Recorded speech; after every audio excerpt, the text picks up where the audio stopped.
Hi everyone, this is Matthew Janda for CardRunners, and I'm here with a live No Limit 100 zone video.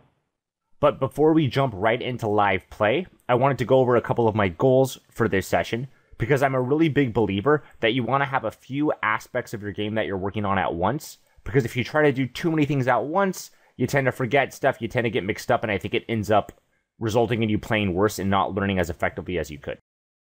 So here's what I'm currently working on. Number one is I want to overbet in the proper spots for both value and as a bluff. I used to be a bigger advocate of mostly overbetting as a bluff because people just wouldn't call. And even though I have a really small sample, I've only been playing at Bovada for like the last year, and not all that much. So I don't want you to think I have a huge sample or anything. It seems like people are much more willing to call overbets now, so I am going to be doing that for value more. So I really just want to overbet with a reasonably balanced range in the good spots for it. So that's my first reminder. Number two is I want to try making big check raise bluffs in spots where I can be strong and the opponent can't be, especially after going bet, bet, check. So this is something that I want to work on in general. I don't have a big enough sample or know this well enough to really make a conceptual video on it, but there are a lot of spots where you can be strong on the river. It can look like you're going for a check raise with a really strong hand, and the opponent can't be strong.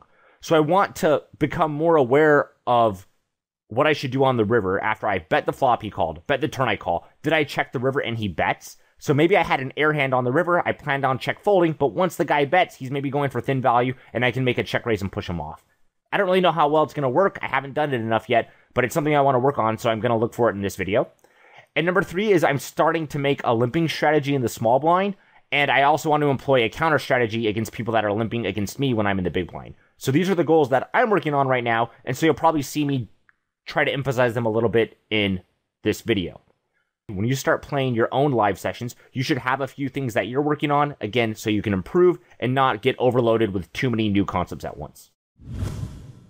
Alright, so let's jump in. This is probably really close right here.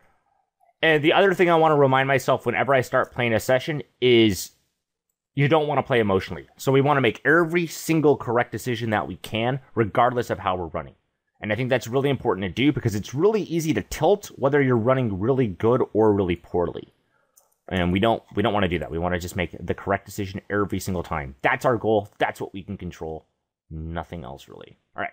So 2 tables and No Limit 100 zone. All right. So we're definitely going to squeeze this. It would be a 3-bet even if there wasn't a cold caller. But once there's a cold caller, like it's just slam dunk. You have to squeeze that.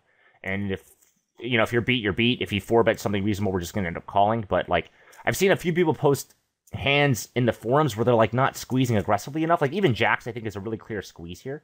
And then here, we're not going to bet because we bet usually to ultimately win more money if we do win, and to deny equity. We're not really doing either one here. Honestly, we're going to be check folding probably reasonably likely. Here on the turn, this still isn't a hand that can get 2 streets of value, and I don't think I need to try to deny equity here, so we're just going to check again. I really don't want to see player 1 bet, but if he does, he does. Because the thing that's tricky here is it's hard to see what people are really bluffing with here. Okay, so by not c-betting, we almost certainly saved ourselves some monies. At least one person was probably slow playing. Again, this is a really easy check, but I see people miss it all the time. Remember why you're betting, and you don't really accomplish much here. This you can go either way. I don't really care. I don't want to get into too long a discussion here about how his stack depth might change things a little bit. It's on the cusp. I think it's probably a fold, though.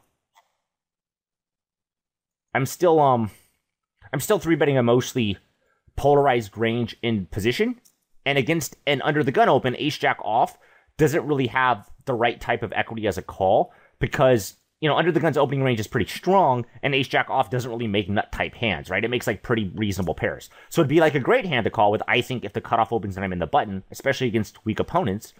But when under the gun opens and we're in the cutoff, we're more vulnerable to getting... Well, we're not more vulnerable to getting squeezed, but we definitely can get squeezed, and then we have to fold, and then I don't think the hand plays all that well to begin with, and the guy made a big open, so I think it'd be pretty bad to call that open with the ace-jack off, and 3-betting it would be fine, but I think it's probably slightly negative EV.